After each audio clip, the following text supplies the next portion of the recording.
Hi guys, and welcome back to Maths with Miss S. This is part 2 on factorising, and in this video we'll do 2 exercises where we not only factorise once or twice, we actually factorise 3 times to get to the answer.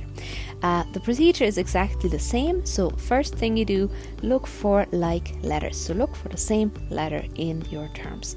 Once you have that done, look for factors that the numbers have in common. So 10 and 6 both have the factor 2, both are multiples of 2, so we're going to write it as such. And in the second half we have 15 and 9.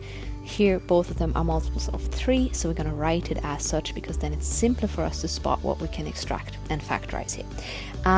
Now for the first half we have the 2b that we can take out, and what's left is 5a plus 3n, brackets closed. Now for the second part, a bit tricky here, we have the minus extracted with the rest. So now we have a plus within the bracket, okay, so be careful there, it would be 5a plus 3n, otherwise we would not get that minus value.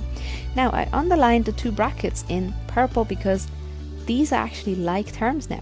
We have the same values in the bracket, which means I can now factorize the whole bracket out of the way, and all that's left is 2b minus 3m, and we're done with the first one.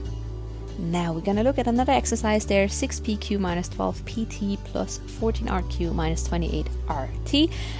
We look for the like letters again, so p's are in the first 2 terms and r's are in the second 2 terms. So now we're going to focus on the number values. Instead of 12, I'm going to write that as 6 times 2 because 6 is actually a factor I can also factorize out of the way. And for the second one we have 14 and 28 is 14 times 2.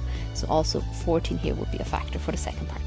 So in the first part we can extract or factorize 6p and we're left with q minus 2t, and then we have the 14r and we're left with q minus 2t if we factorize the 14r out of the way.